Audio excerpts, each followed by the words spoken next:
आज की इस वीडियो में हम लोग भौतिक परिवर्तन और रासायनिक परिवर्तन, फिजिकल चेंज और केमिकल चेंज के बारे में समझेंगे, जानेंगे। इसकी परिभाषा क्या है, इसकी एग्जांपल्स क्या हैं। तो चलिए शुरू करते हैं। तो देखिए यहाँ पर क्या है, भौतिक परिवर्तन। तो इसको समझिएगा, बहुत बार इसमें कंफ्यूजन स्टूडेंट्स को हो जाता है। बहुत ही सिंपल सा लॉजिक है, अगर आप ध्यान देंगे तो अच्छी तरह से आपको समझ में आ जाएगा। तो देखिए, वह परिवर्तन जिसमें पदार्थ के भौतिक गुण जैसे अवस्था, रंग, रूप, आकृति या आकार बदल जाते हैं तथा पदार्थ के रासायनिक संघटन में कोई परिवर्तन नहीं होता है, भौतिक परिवर्तन कहलाता है। ठीक है, तो देखिए यहीं पर आपको सिंपल सी ये परिभाषा समझनी है। वह परिवर्तन जिसमें पदार्थ के भौतिक गुण जैसे अवस्था, रंग, रूप, आकृति या आकार बदल जाते हैं तथा पदार्थ का रासायनिक संघटन नहीं बदलता है, भौतिक परिवर्तन कहलाता है। अब यहाँ पर समझिए जरा कि कैसे आप इसको समझ सकते हैं। यहाँ पर देखिए, जल से बर्फ का बनना। अब जल से बर्फ का बनना, भाई आपने पानी रख दिया फ्रिज में और वो जो है जम करके बर्फ बन गया, तो ये आपका क्या है, ये उसकी अवस्था बदल जा रही है। क्या बदल जा रही है? उसकी अवस्था चेंज हो जा रही है बस।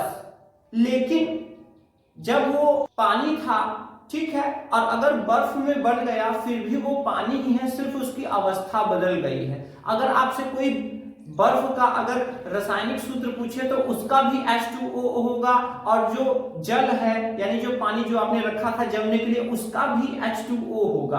तो दोनों का रासायनिक संघटन में कोई परिवर्तन नहीं हो रहा है, बस केवल उसकी अवस्था केवल बदल गई है। ठीक है, अगला क्या है? अगला है बल्ब का जलना बुझना।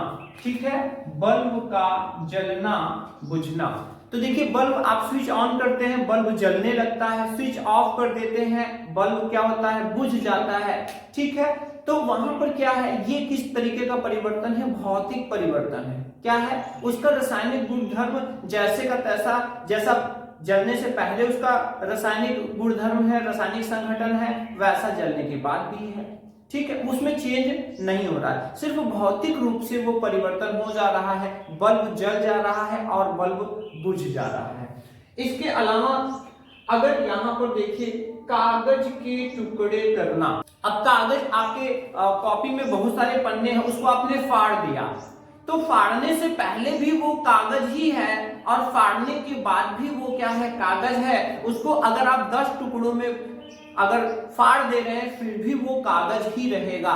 तो यहाँ पर देखिए, यहाँ पर इसका क्या बदल रहा है, इसकी आकृति और आकार बदल जा रही है। ठीक है, इसका रूप बदल जा रहा है। पहले एक पूरा पेज था, जब आपने फाड़ दिया तो हाफ, आधा आधा हो गया, अगर और भी फाड़ दिया आपने तो और आधा हो गया, तो उसका रूप बदल जा रहा है, वो बड़े से छोटा हो जा रहा है, लेकिन पहले भी कागज है और बाद में भी कागज है। इसके बाद चीनी का जल में घुलना। ठीक है, अब देखिए, चीनी आप क्या करते हैं, पानी में चीनी डाल करके घोल देते हैं और कुछ देर बाद क्या होता है, चीनी पानी में पूरी तरह से मिल जाता है।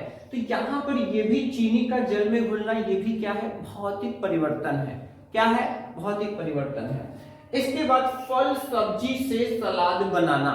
ठीक है, आप देखते हैं, मान लीजिए टमाटर आपने लाया और उसको काट काट के सलाद को छोटे छोटे टुकड़ों में आपने बांट दिया। ठीक है, तो फल सब्जी से सलाद का बनना भी आपका क्या है, भौतिक परिवर्तन है। इसके अलावा यहाँ पे जल से भाप बनना।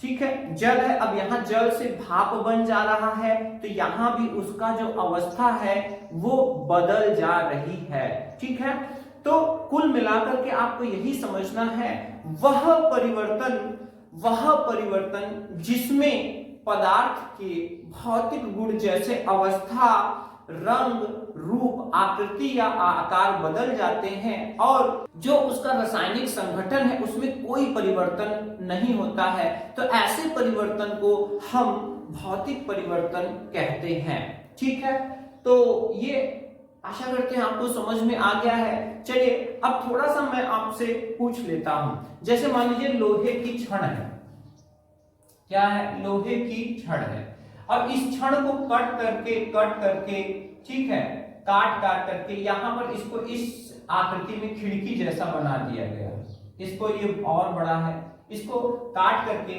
इसको खिड़की आकार में इसको बना दिया गया। अब बताइए ये क्या है, इसका आकार लंबा था, इसका आकार ये क्या था, लंबा, ये मान लीजिए छड़ है और छड़ से यहाँ पर ये क्या बन गई, ये बन गई खिड़की। ठीक है, तो ये कैसा परिवर्तन है, भौतिक परिवर्तन है। कैसा परिवर्तन है, भौतिक परिवर्तन है। ठीक है, मान लीजिए आपका टिफिन बॉक्स है, अब टिफिन बॉक्स को आपने हथौड़े से कूच करके ये मान लीजिए आपका टिफिन बॉक्स है, ये आपका मान लीजिए टिफिन बॉक्स है। ठीक है, अब इसको आपने क्या किया, इसको आपने हथौड़े से कूच करके एकदम उसका मतलब जो है बहुत चपटा कर दिया। क्या कर दिया, चपटा कर दिया। कैसा परिवर्तन है, अगर स्टील का टिफिन बॉक्स है उसको आपने चपटा कर दिया, इसका आकार बदल गया, ठीक है, इसका रूप बदल गया, तो ये कैसा परिवर्तन है, भौतिक परिवर्तन है। तो इस तरह से भौतिक परिवर्तन में जो पदार्थ रहता है वो मूल पदार्थ वही रहता है। ये भी स्टील का है और ये भी स्टील का है। ठीक है, यहाँ पर देखिए ये छड़ था, लोहे की छड़ थी, ये लोहे की छड़ थी, इसको हमने बीच से काट करके खिड़की नुमा बना दिया। तो अब ये भी क्या है, ये भी आपका लोहे का ही है, ये भी लोहे का है। तो इसका भौतिक अवस्था तो बदल गया है, लेकिन यहाँ पर इसका जो रासायनिक संगठन है उसमें कोई परिवर्तन नहीं आ रहा है। तो ऐसे परिवर्तन को हम भौतिक परिवर्तन कहते हैं। अब आइए यहाँ आगे देखते हैं केमिकल चेंज, रासायनिक परिवर्तन। वह परिवर्तन जिसमें पदार्थ के भौतिक गुण के साथ साथ पदार्थ के, देखिए यहाँ पर खास चीज लिखा हुआ है, पदार्थ के भौतिक गुण के साथ साथ उसका रासायनिक संगठन भी बदल जाता है। ठीक है, वह परिवर्तन जिसमें पदार्थ के भौतिक गुण के साथ साथ उसका रासायनिक संगठन भी बदल जाता है तथा एक नया पदार्थ बनता है। क्या हो रहा है, एक नया पदार्थ बनता है, रासायनिक परिवर्तन कहलाता है। ठीक है, तो यहाँ पर तथा एक नया पदार्थ बनता है। ठीक है, तो फिर से समझिएगा, वह परिवर्तन जिसमें पदार्थ के भौतिक गुण के साथ साथ उसका रासायनिक संगठन भी बदल जाता है तथा एक नया पदार्थ बनता है, रासायनिक परिवर्तन कहलाता है। ठीक है, अब यहाँ पर देखिए, तो यहाँ पर देखिए क्या हो रहा है, यहाँ पर भौतिक गुण के साथ साथ यानी भौतिक तो चेंज हो ही रहा है, भौतिक गुण के साथ साथ उसका रासायनिक संगठन भी बदल जाता है तथा एक नया पदार्थ बनता है, रासायनिक परिवर्तन कहलाता है। ठीक है, जैसे अब अगर हम जैसे में आए एग्जाम्पल में, दूध से दही का बनना।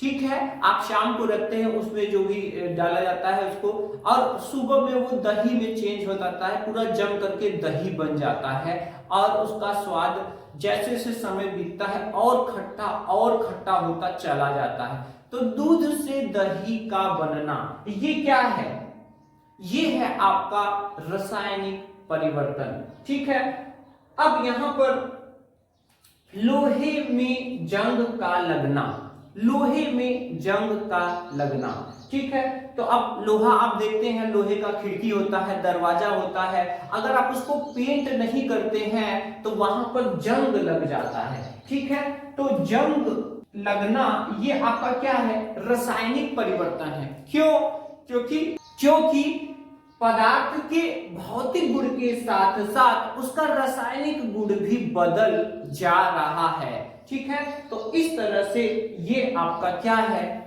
ये है आपका रासायनिक परिवर्तन। आगे पदार्थों का दहन। अब दहन का मतलब क्या होता है? दहन का मतलब होता है जलना। ठीक है, कोई चीज जब हम जलाते हैं, जैसे कागज का जलना, अगर टीचर आपसे पूछते हैं कि चलिए रासायनिक परिवर्तन का एग्जांपल दीजिए, तो आप तमाम चीजों को जला दीजिए, बोल दीजिए कागज का जलना। ठीक है, इसके अलावा लकड़ी का जलना, मैग्नीशियम का जलना। ठीक है, तो ये सब क्या है? कोई भी पदार्थ, विभिन्न पदार्थ, जो भी पदार्थ जल जाते हैं तो जलने के बाद उनका रासायनिक परिवर्तन हो जाता है। ठीक है, क्यों? क्योंकि उसका भौतिक गुण के साथ साथ पूरा रासायनिक रूप से वो पूरी तरह से चेंज हो जाता है, फिर वो पुराना पदार्थ नहीं रह जाता, एक नया पदार्थ बन जाता है। ठीक है, इसके अलावा भोजन का पकना। भोजन आप लाते हो, सब्जी, आलू है, टमाटर है, भिंडी है, उसको आप काट करके उसको आप पका देते हैं। ठीक है, तो जब भोजन पक जाता है तो ये किस में आता है? ये आता है रासायनिक परिवर्तन में। ठीक है, जब तक वो कच्चा था, उसको आप जैसे ही पका दिए तो उसका रासायनिक रूप से क्या हो गया? परिवर्तन हो गया। तो भोजन का पकना आपका रासायनिक परिवर्तन है। इसके अलावा भोजन का पाचन। हम कोई भी चीज खाते हैं, अब कोई भी चीज खाते हैं तो हमारे अंदर बहुत सारे एंजाइम्स हैं, उनकी सहायता से वो पूरी तरह से पच जाता है और ग्लूकोज बन जाता है। ठीक है, जिसको हमारा शरीर अवशोषित कर लेता है। तो भोजन का जो पाचन है, ये पाचन भी क्या है? रासायनिक परिवर्तन है। रासायनिक परिवर्तन के बाद पूरी तरह से एक नया पदार्थ बन जाता है, जिसका जो गुणधर्म होता है वो पहले के जो पदार्थ है उसके गुणधर्म से पूरी तरह अलग होता है। तो इस तरह से यहाँ पर रासायनिक परिवर्तन भी हम लोगों ने समझ लिया और यहाँ पर भौतिक परिवर्तन भी समझ लिया। इसमें मूल पदार्थ ही रहता है, केवल उसका रंग, रूप, आकार, आकृति बदल जाता है। ठीक है, और इसको पुनः प्राप्त किया जा सकता है। अगर विपरीत प्रक्रिया हम करें तो हम इसको तो प्राप्त भी कर सकते हैं। लेकिन यहाँ पर क्या होता है? यहाँ पर जब एक नया पदार्थ बन जाता है तो यहाँ पे पुनः जो है उसको प्राप्त नहीं किया जा सकता। ठीक है, तो आशा करते हैं स्टूडेंट्स आपको समझ में आया होगा भौतिक परिवर्तन क्या होता है और रासायनिक परिवर्तन क्या होता है। आगे की वीडियो में हम जानेंगे कि इसमें मुख्य रूप से दोनों में क्या अंतर होता है, भौतिक परिवर्तन में क्या अंतर होता है और रासायनिक परिवर्तन में क्या अंतर होता है। तो मिलते हैं नेक्स्ट वीडियो में। जय हिंद।